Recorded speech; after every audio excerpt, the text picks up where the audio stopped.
Hello and welcome back to another edition of the Global Gaming Business Podcast, the industry's first and longest running podcast now in our 20th year. How about that? That's like 3/4 of my life. As always, I am your host, Jess Marquez, and our guest today is the team from WagerWire, a sports betting exchange platform that is melding the world of betting and trading. From an overhead perspective, the U.S. sports betting landscape has become top-heavy, but when you take a closer look, there are a number of innovative companies breaking the mold and creating new communities within the space. One such example is WagerWire, the app-agnostic sports betting exchange that allows users to buy and sell tickets and track their value over time. I sat down with company founders Zach Doctor, Travis Geiger, and Guy Dotan at the recent ICE Barcelona conference to share their story and detail their future plans. So we're here at ICE Barcelona 2025. This is actually my first interview of the show. Thank you guys. And it's funny, we've been circling each other for a long time. We actually first got introduced to each other a year ago in London, and we've pledged to do this ever since. So it's nice to sit down with you guys. So thanks a ton for joining me. Thank you, man. Yeah, our pleasure. So one of my goals, obviously, anytime I do these interviews and go around, is try to give people a platform, give people a voice to get to our audience and expose them to things that maybe they hadn't seen before. And I think WagerWire is a really good example of that for a number of reasons. But so let's just start out. Let's just start with that. So can you guys kind of it doesn't have to be like a school classroom, but just kind of go around and introduce yourselves, kind of where you guys are from and how you guys got together and formed the company. Sure thing, yeah. I mean, so, originally we were all UCLA buddies going way back, actually in the same fraternity. That's how we got to know each other originally. Me and Trav have been roommates for 7 or 8 years, actually. But we were all off doing our own careers. So I was in finance before this. But then, me and Travis were still roommates at the time when we came up with this idea for WagerWire, which we'll get into, where he wanted to buy my bet on a Thursday night. But basically, Guy has worked in this industry before. Maybe, go ahead and give your background too. Yeah, so met these guys at UCLA. I was a statistics major there.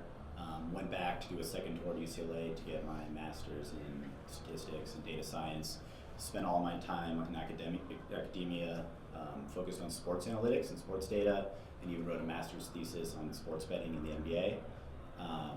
That's kind of the academic side of things, and professionally I've worked at a few different sports tech companies and startups on the data science side and the product management side.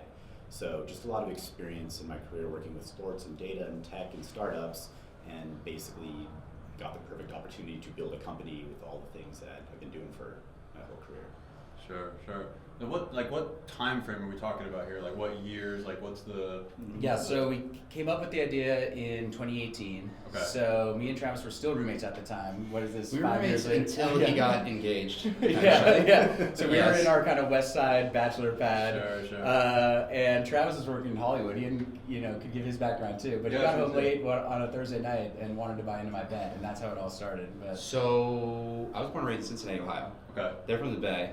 And yeah, we met at college. It was amazing that we were roommates for that long. But I was working on movies all around the world for Universal, for Warner Brothers. Really? I had my own production company, even had an agent, which I'm very happy I haven't had to call in like 4 years. It's totally worthless. He keeps calling though.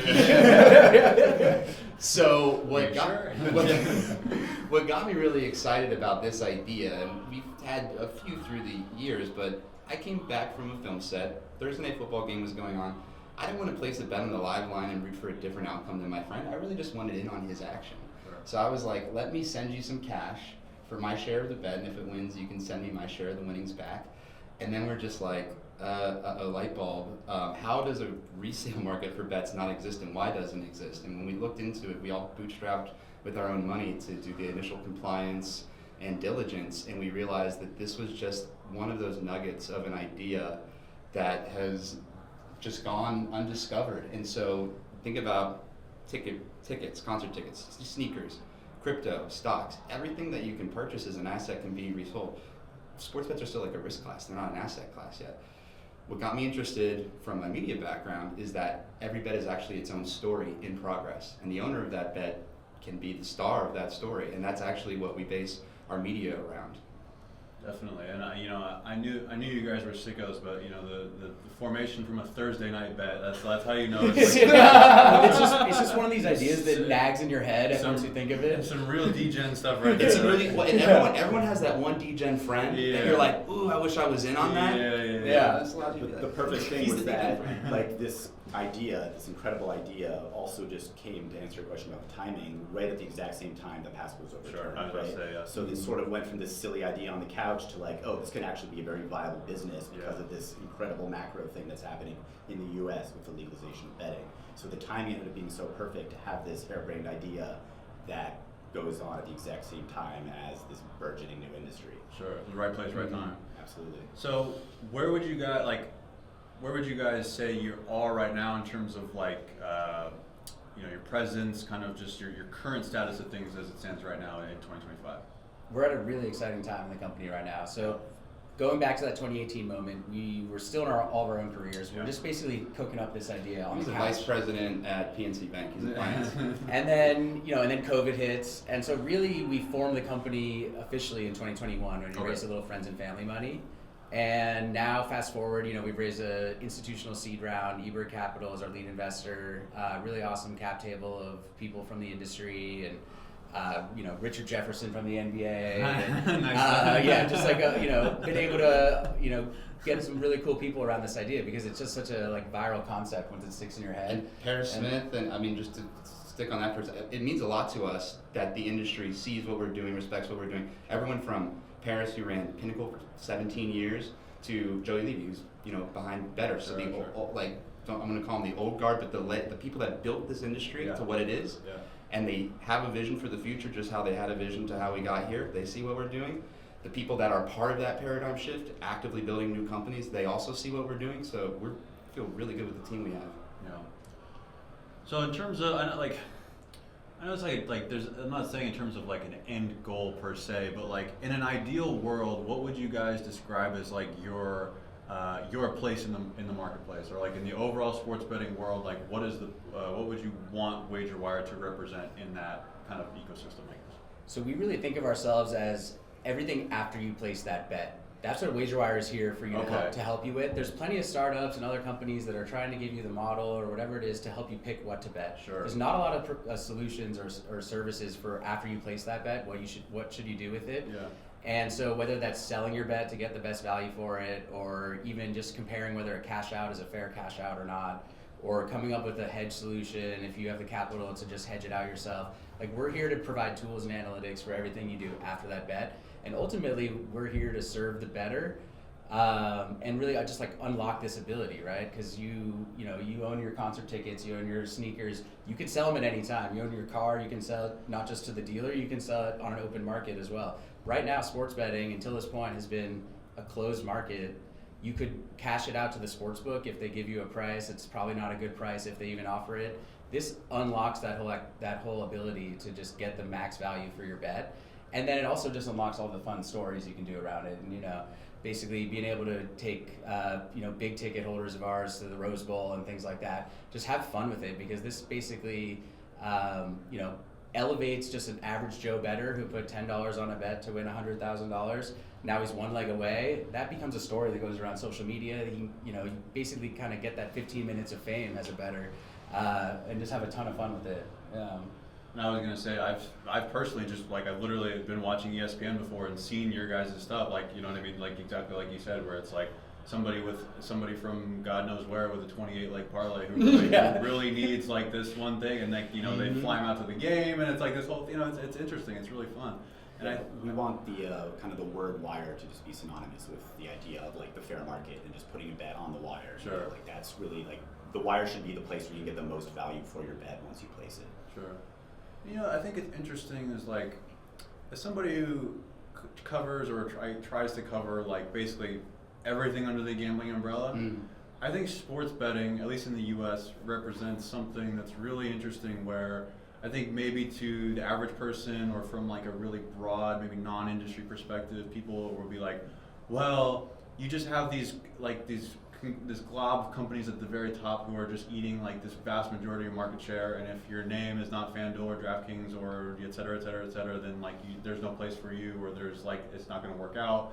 And obviously there are examples we've seen, like companies either leaving the U.S. or making hard decisions or whatever. But I think that kind of like it's like kind of glosses over some really interesting niches of the industry, like you guys said, and I think especially from the perspective of like everything besides the bet itself, or like anything like other than placing the bet or like getting picks and stuff like that, and just from the bettor itself, because or the bettor themselves, I should say, because as we see, like we know from, at least we've seen from years previous in other areas of the world, be it in Europe and Australia and everything, where there's this whole kind of mantra of like, they call like the ban or bankrupt model, right? Where it's like there's no consideration for the player, it's just, it's transactional. But I think like people like you guys and the companies like yours like really speak to the kind of like the public side of it, and just really like the communal aspect of it in a way that the operators themselves I don't think do. And I think that's an interesting part of the industry, because like I said, I think from one perspective people may say, well, it's kind of boring, but then when you look deeper you find really interesting stories like your guys'. So I guess I say all that to just say, like, what is it like, what's the environment like being a gaming startup at this point in the industry, at least from your guys' perspective? Like what kind of opportunities and challenges does it present? It's a lot of challenges, which are also opportunity zones, right? Yeah. So as we've gotten our proof points, we've found that these companies that used to exist that were mid-tier are starting to get hollowed out. And so as we achieve scale, and eventually we want to be plugged in with every sports book in the world, right? And that's I'm not Yeah, no, but sure. that's an interesting point, is that it's agnostic. It's not tied to an operator. It's the overall marketplace, which I think is a key distinction here. But I'm sorry. No, it's perfect, which is why we're in Barcelona, right? Because Yeah. the American environment is kind of Yeah, I mean, it's this oligopoly you're talking about, or Yeah. maybe there's 6 or 7 players ultimately at the end of the day. And so for a startup that's trying to get those initial proof points and then start to scale, there's not a lot of options in the middle, basically. But we've had, you've had success in fantasy as well as with smaller sportsbook operators. Europe is really interested, which we're excited about, because this doesn't exist in Europe either. They have Betfair. Betfair's a little bit different. That's an exchange where you're creating a new bet. It's me versus you. Really, it's you versus Susquehanna or somebody else at the other side. Yeah. So like the average Joe doesn't stand a chance, and it just has a barrier to entry with like it's fairly sophisticated. So this is more like a we put a deal, guys, incredible team with data science and in-house and engineering. They'll calculate a suggested price for you. So when you go to sell it, we say it'll probably clear the market around $80. Yeah. And if you want to list it at 90, then you're going to get a C deal score on it, because you're kind of above market. If you want to list it at 75 to make it move quickly, we'll put an A+ deal score on it, and it'll fly off the market.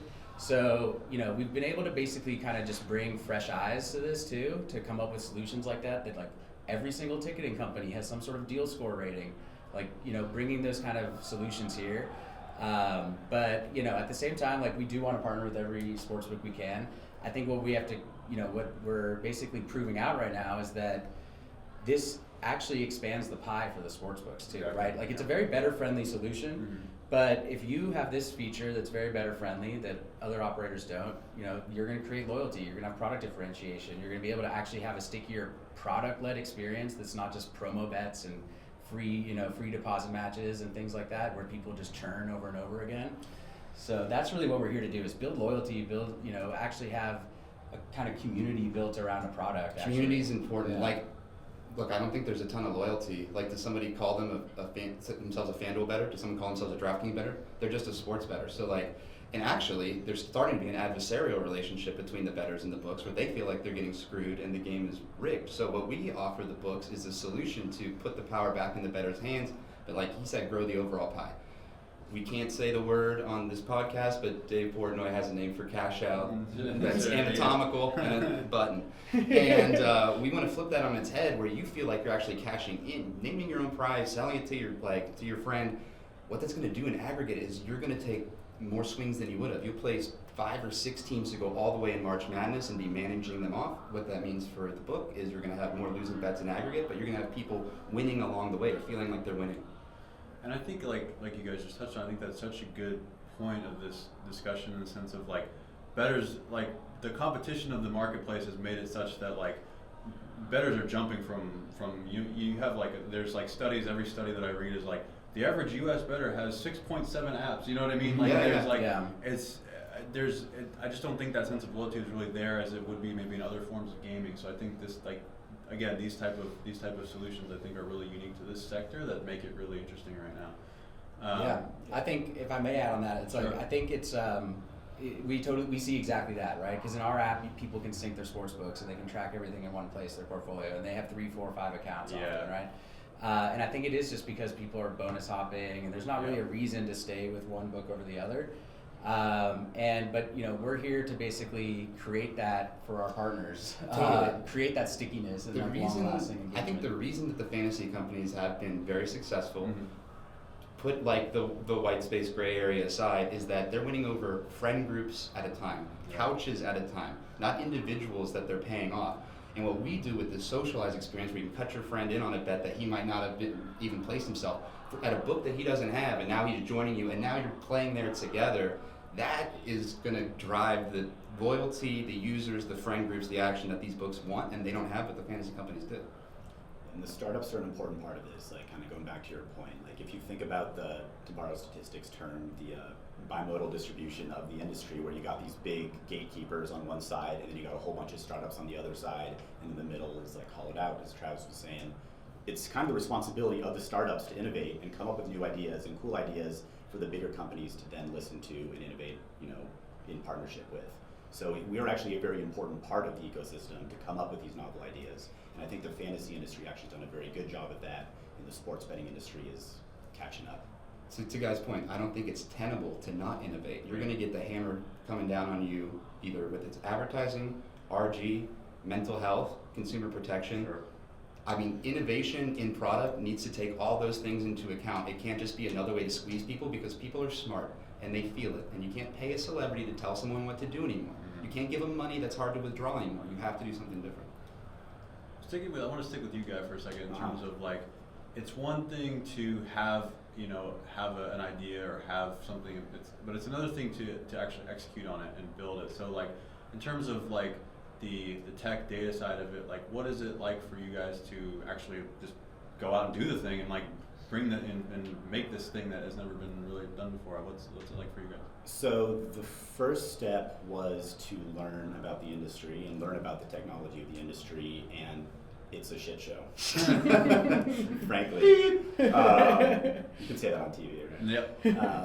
So that was kind of step one, is like understand the state of play. And then from there it's about building the right team. And because sports betting and fantasy and gaming in general is very niche, we needed people that had some experience in the space. Like you can do without it, and we need to have fresh eyes and innovate from an outside perspective, but from like an infrastructure level, you do need people that know what they're doing.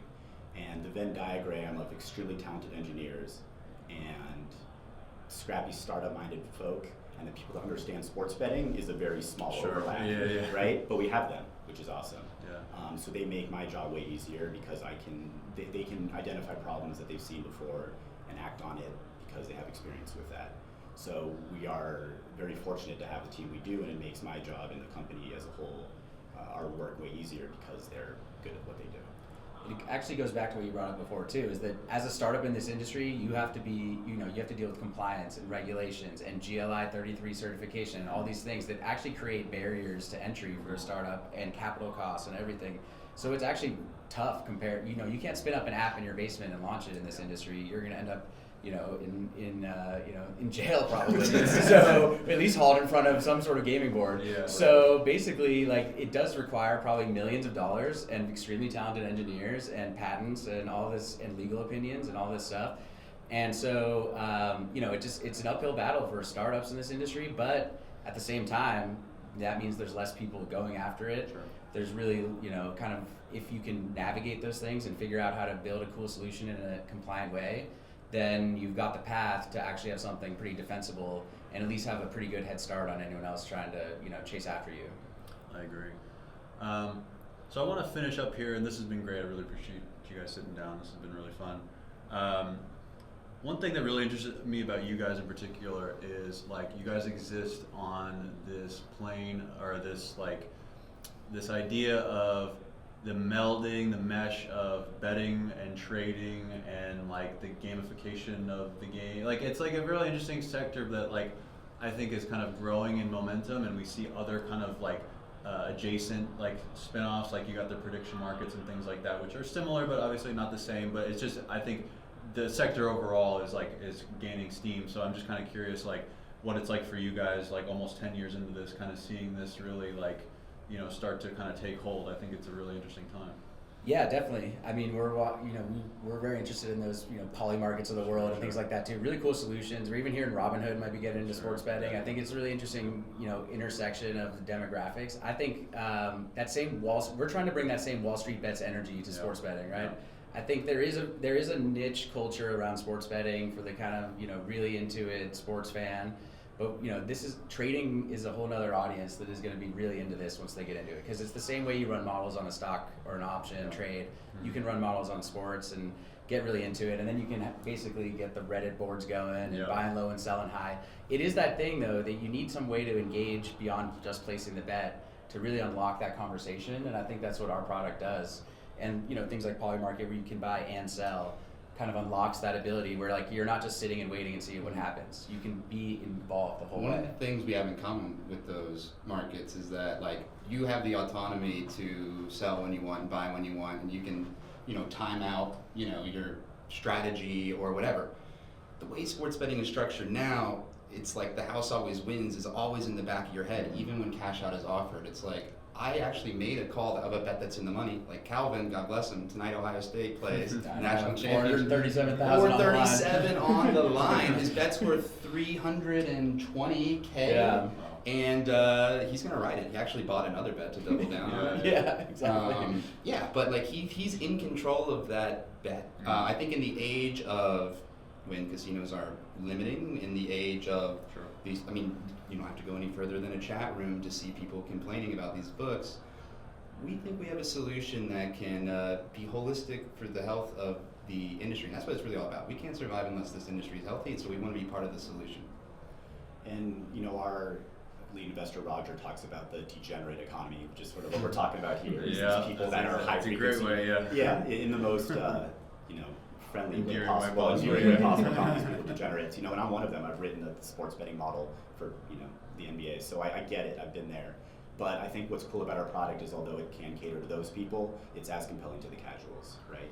It can be the truck driver in Arizona who put, you know, $1 parlay that crazy odds to win $680K and then used our platform to sell it. So in the case that his bet would lose, which it did, he still got enough profit to buy himself a new car. So like that's, I think, an important part of what we're serving is it's something that can, you know, appease the day traders, the degens, but also is like relevant and easy to use for the casuals. Mm-hmm. Definitely. Well, again, guys, this has been really great. We've been trying to do this for a long time, and I'm really glad we did. Everybody look out for WagerWire. I certainly will be, and I'm sure we'll do this again soon. I can't wait to see how you guys grow. Thanks, Jess. Long-time listeners, first-time callers. Yeah, exactly. Yeah, thanks for having us on. You know, we both live in LA, and we had to go all the way to Barcelona to figure this out. Yeah. Maybe next time we'll go to Macau or something like right, that. Right, exactly. Sounds good. Sounds Apparently good. you're not a cheap date. All right, guys. Appreciate it. We thank you for joining us on this episode of the Global Gaming Business Podcast. To learn more about WagerWire, sports betting, and all things gaming, head to ggbmagazine.com. To stay abreast of the weekly news of the gaming industry, head to ggbnews.com and use the code GGB180 for a free subscription. Don't miss an episode of the GGB Podcast by subscribing on Apple Podcasts, Spotify, or wherever you get your podcasts. Thanks, and we'll see you next time.